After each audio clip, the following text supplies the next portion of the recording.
Hello everyone! Welcome back to another Mari YouTube Live Snails from Space with Meshmen. I'm Charlie, I'm the product manager of Mari, and as always I have the absolute joy of being able to speak to the people who matter the most, you guys, the artists. Today I'm joined by someone who is both equally an amazing Mari advocate, but also affectionately a huge pain in the butt, and has been for the past 8 years that I've known him, Peter Aversten. Yeah, and I was buggering other people for another. I've been using Mari 15 years now, so yeah, I was paying for other people before you. And you'll be paying after me, I'm sure. I hope so, yeah.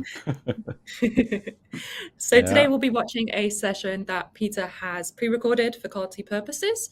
But Peter and I will be with you in the chat, watching alongside you, and we'll also be here afterwards for a live Q&A. So do sit back, relax, and let's all learn from Peter. Enjoy.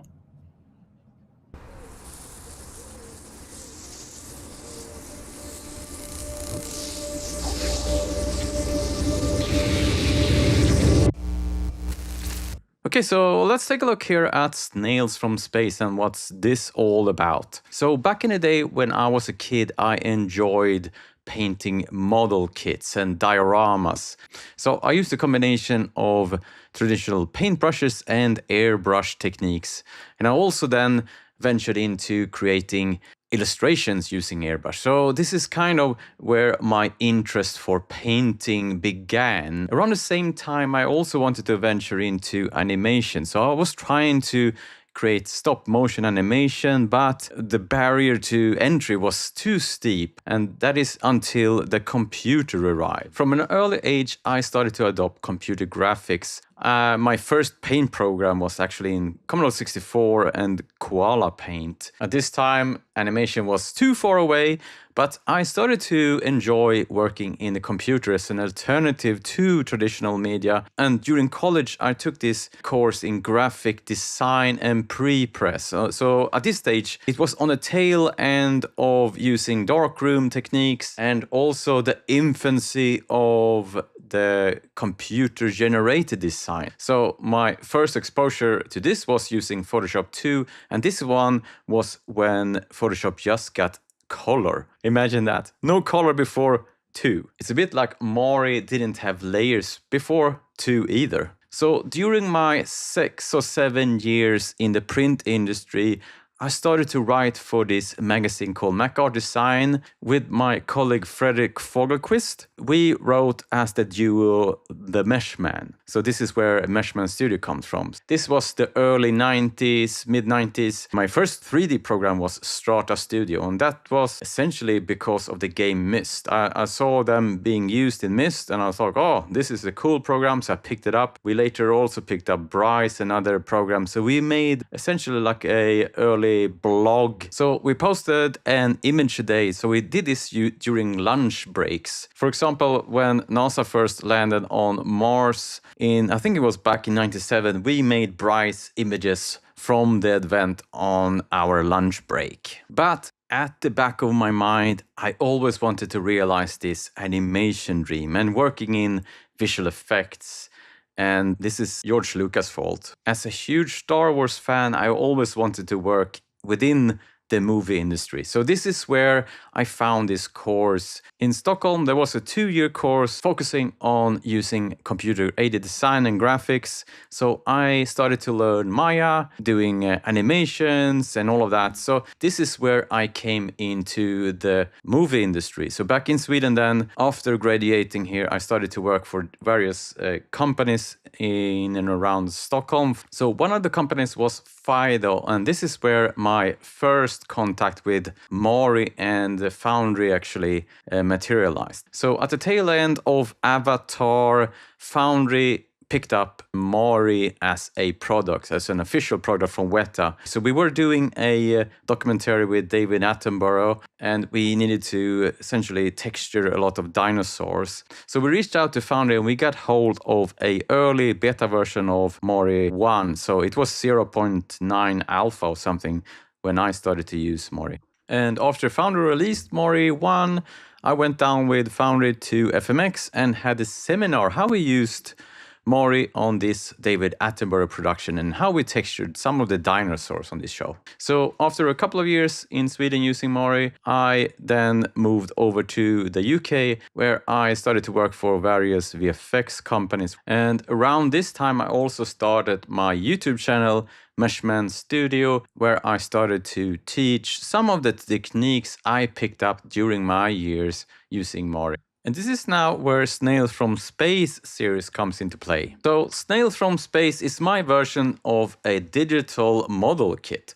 So you remember I used to like painting model kits as a kid, and I now wanted to create my own virtual model kit. So what I did was to take my garden snail here that I have essentially been out in my garden for a long time. It's been exposed to the weather, the winter and the rain and everything. And now I took this one into my studio, rigged out my camera and 2 lights. And then I started to take a bunch of photos and I rotated on this swivel plate here. Next up, I brought this into Metashape where I scanned this one. And then I brought this into Maya where I did a remodeling and reused it. So now it's available here on my Gumroad to download as a project so we can follow along. So there's different variants of this base asset. So we have, for example, here an asset with 3 UDIMs, and that's the non-commercial one, 6 UDIMs, 10 UDIMs, and 37 UDIMs and rocket engines. We also have a bunch of supporting materials, Rust, for example, like one of the episodes I made Rust. So the asset also comes with the capture textures, so you can reference. And this is essentially what I did here when I constructed this asset. So I based all of these masks here from the captured textures coming from the scan session. The first thing I do when I tackle any project in texturing, I essentially lay a groundwork. So I make a pipeline. So essentially here, if I would dissect this asset here, I would generate regions. So the basic regions first. For example, this texture here have a different color, the turquoise color compared to the red, compared to this greenish, compared to orange and this yellow. Well, essentially what I did was to create very basic masks just to define the major regions in the beginning. After I have define these regions, I export these out and do a test render. I also set up additional very basic materials to define roughness and these things first. So I can use this later on when I construct my material workflow. Okay, so now I want to focus here on my different masks. So I deliberately made these masks as individual channels because I have quite complex setup here when it comes to keying out things here. For example, if I take this one here, this is the textures coming from the scan, and we can see here we have a lot of dirt and stuff. So I want to key different values and construct a mask. So this one here is the green mask, for example. I'm using here different methods to key here. So first off here, I add a color to scalar. So this is just to take this color projection and make it into a scalar value. A scalar value is then used as a mask, if in my case. So I'm keying here color to mask. So I'm essentially picking a color value from, we have this error here. So if I increase this one, it's going to key more of this color here. I'm going here through and making this in different groups. So I'm essentially combining my groups here into a full mask. And as you can see here, it also picks up values here into the turquoise because those colors are very close to each other. So at this moment, I'm only concentrating of making this value work for me here. I'm not paying any attention of this. So because I'm then essentially here adding black. So I'm only interesting of this one, and then I essentially duplicate this and flatten it, and I use this as a region mask in my material setup. So looking here at the individual mask, we have, for example, here mask green, mask orange, mask turquoise, and red and yellow. So I did this on these separate material regions as a base for my material workflows. As you can see here, we have I'm just gonna essentially disable all of these groups here and take a look from the base we can see here. So the base here is my reference. This is the textures coming from the scan session. So now I'm recreating these individually here. For example, I'm adding first a rust material. So in this case here, if I go and turn this one on, I have my a material that I also made a separate tutorial about how to make this rust and metal. In the bottom here, I have a group that is two different materials. So I have a steel material. So I took this steel material essentially from the Mari의 shelf materials. I think I reused this one, but I extended upon it. Then I made a procedural rust material. I used a rust picture as a base to create my own rust material. The base here is essentially defining the metal and the rust part, because on top of this I'm gonna have the paint, and I'm gonna use this mask to apply the paint for the different regions. Next up here we can enable this one and get the turquoise, and there we see there's my turquoise.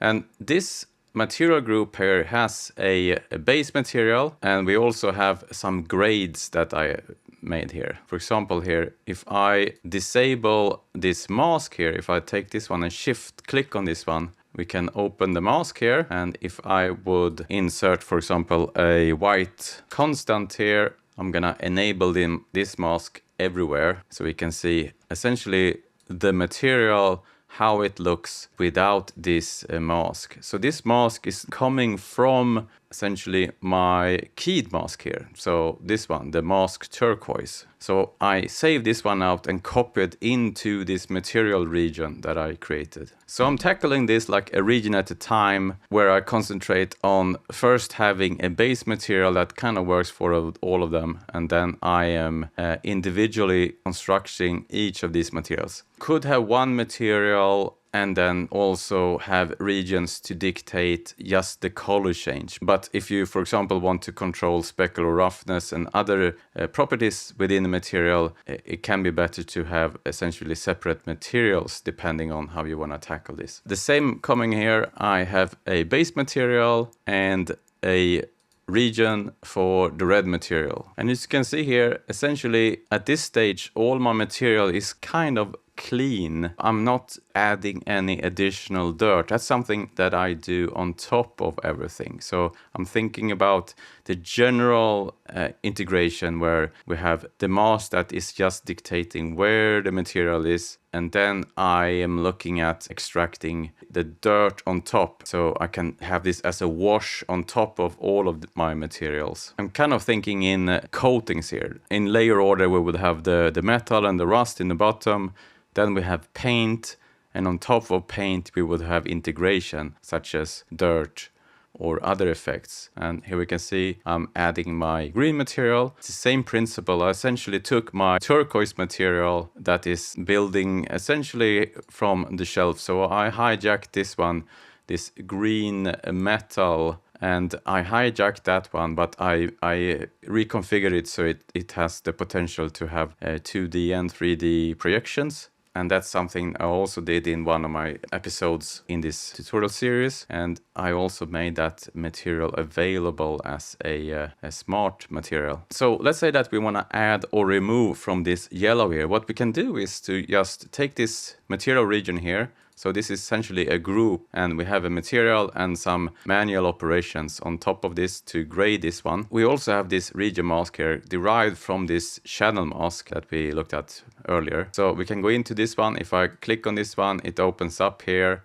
and here essentially we have the mask. I can paint directly in this mask, or we can add a layer here. So I'm just gonna add a layer to my mask and start to paint here. Let's say that we want to further refine this one. I'm just going to take another brush. So if I would paint with white now, it will add.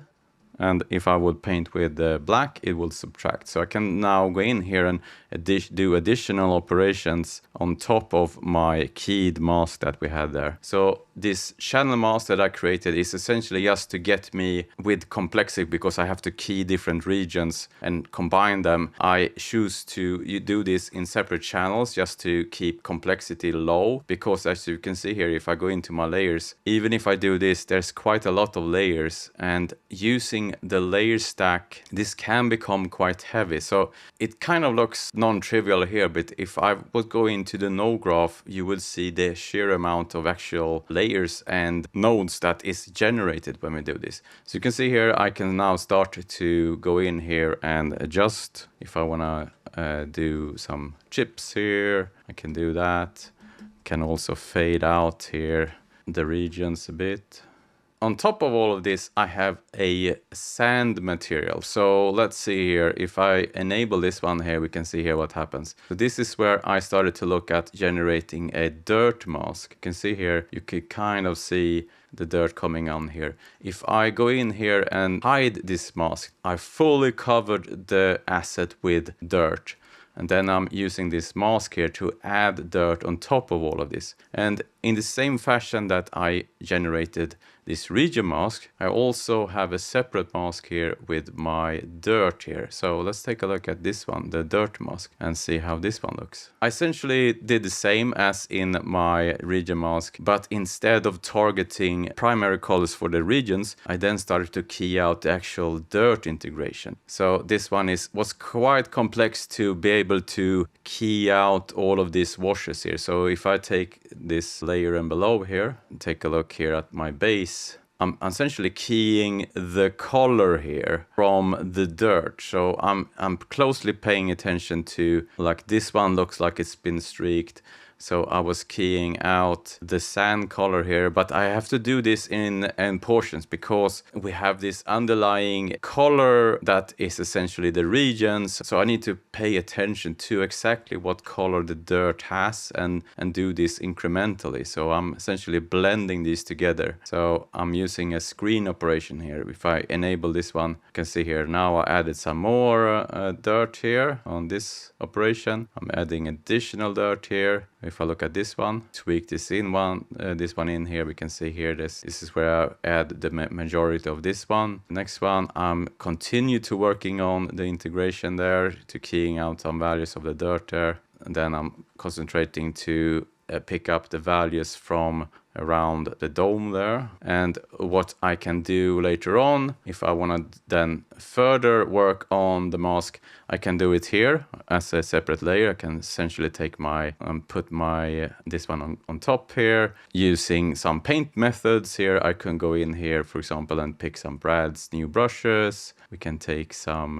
old Shippy, for example, with low opacity, and further start to introduce break up or add or remove here. So that's essentially what I did in the dirt mask when I have all of this in context. I took all of this, as you can see here, there's a lot of keying here. I essentially flattened all of this as a separate mask on top. And this one I copied into my layer stack where I have all my material work. Because having all of this live would be very expensive, but if I just have one paint node, I can optimize this.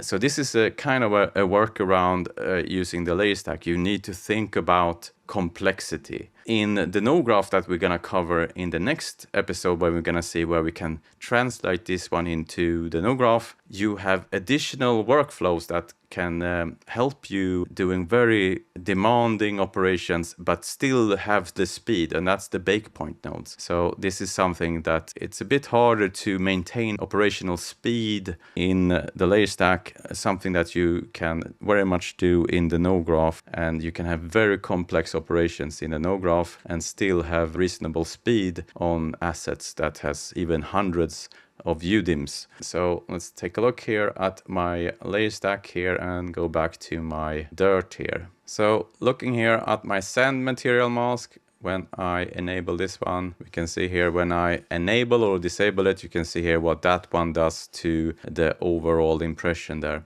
So here, taking a look at this one, we can see here I did additional touch-ups. So the base layer here, if I take a layer and below, this is the mask that we looked at in my channel. But then I have an add, where I essentially add additional dirt. I have a remove one, but I don't think I actually use this one. But the remove one could be, for example, if you want to have something live, you could start to paint instead of painting white, can start to paint black to remove if I would do this, for example, to paint in black, I can still then change my mind if I want to tweak this one or maybe fade it slightly. I have the option to do that in this case here. In my case, I just added dirt because I analyzing my model and see where my keying missed. I started to paint in those areas, or I could use procedural techniques on top of this as well. So that's very much possible as well. But this is kind of the workflow I used for this one. Define regions, sort out a test, start to think about the base materials, generate very simple base materials where you define the roughness and the bump and all of that. Then concentrate on the integration and think about how this would be layered in the real world. For example, like you have rust, you have paint, you have dirt, all of these you have to think about in layers and how, in what order they add. And then on top of that, integration. In the next one, we're gonna talk about how you would plan for this type of workflow, but in the node graph. Take a look here. I have this shader here and I have my materials all set up since earlier. And you can see here, it's kind of slow to look at the preview. So looking at this channel here, I have almost instant feedback still here. Using the shaders and looking at the materials using layers can be quite taxing on your system. But now let's take a look here why node graph is better than layers. So this is what happens when you build anything using layers. So if I'm looking here at my layers, all of this here is, I think is these nodes here. When Mari auto builds this, it kind of just lays it out as I go here. But when I build something using a node graph, we have more precision in how we can optimize because we can offload portions. So essentially when you use the layer stack, everything is evaluated unless you cache it. So essentially when you use caching, if I will cache all my nodes here, they get frozen and it's really hard to interact. So that's why it's better to build your node graph from scratch. So I'm just gonna lay out these nodes here just to see here what's actually these nodes here is this here. So I'm now gonna jump over to a fresh Mari session and we can essentially replicate what we have done here, but in the node graph quite quickly.